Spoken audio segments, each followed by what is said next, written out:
It was designed. It was the only family camp with children in the United States for Germans. Half of it was Japanese.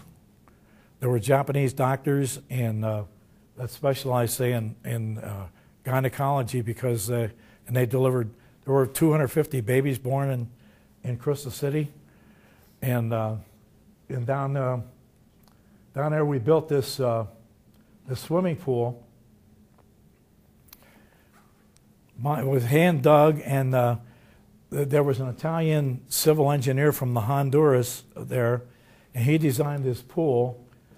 And he wanted to go. He went to the authorities, say, if we get the concrete, we can build a pool, because the weather down there is hot. It's hot. It's almost desert.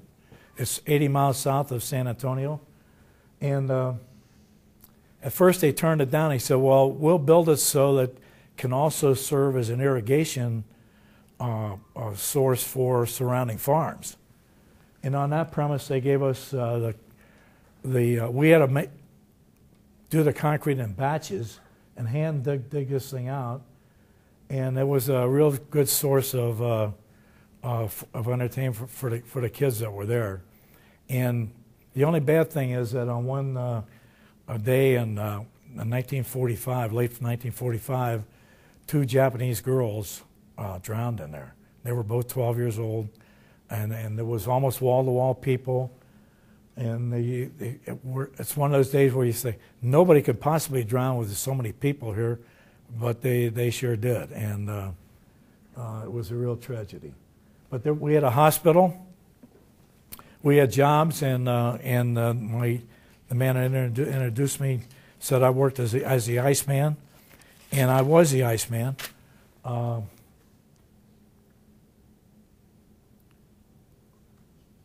Well, that's the plaque at the site. At the site now, there's no more evidence of an internment camp, but it's an educational complex. It's got a whole campus for the high school, the junior high, and an elementary school. And in the year 2002, we had a 50th anniversary celebration. Really a liberation celebration, and they put us in the spinach parade. Crystal City is the spinach capital of America. They have a statue of Popeye in front of the city hall, and it's a population of about 7,000 people, and they have a whole weekend of a spinach festival every week, every year. And it's really something, and it was a joy to be with them. Now, this is a letter of General Marshall sent to Central and South American governments demanding that they intern Germans and send them to the United States. But it's asking that the fingerprints of the United States not be on this stuff, and when they did send them for internment, they were sent them without visas. So when the war ended, they were deported because they were in the United States illegally.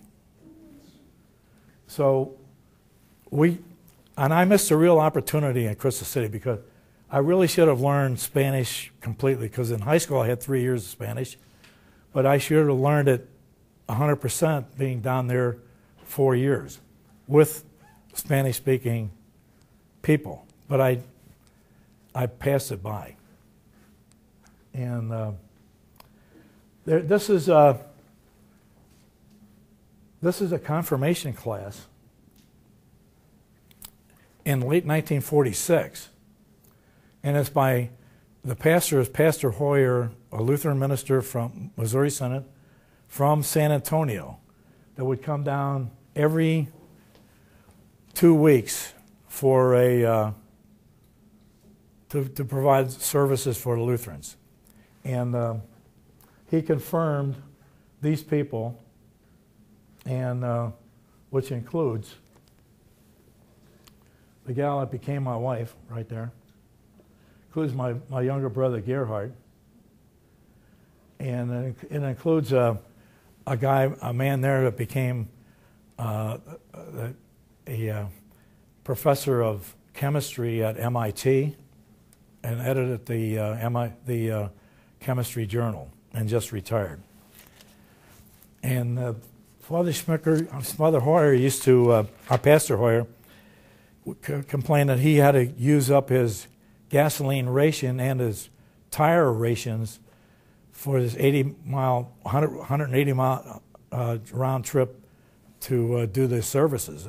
So it really was not easy for him to do that. And I don't know who compensated him. I don't know who paid his bills, but it's not cheap to do that.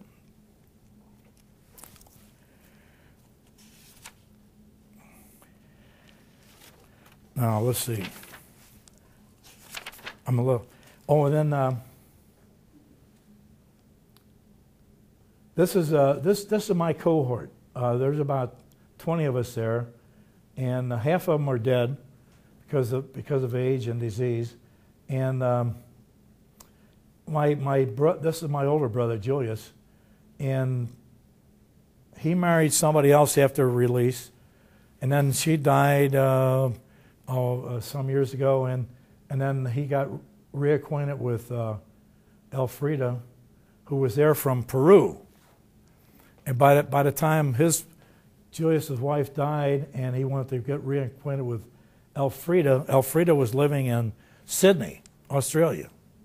So they did get married, and they would have 5 good years together. And I'm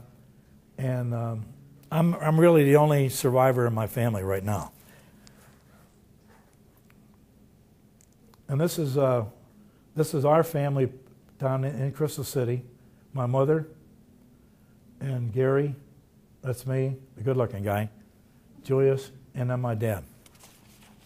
But we have people there from Puerto Rico, Costa Rica, Colombia, Guatemala. The head guy on my ice crew was Otto Clem, who was a wrestler from Panama.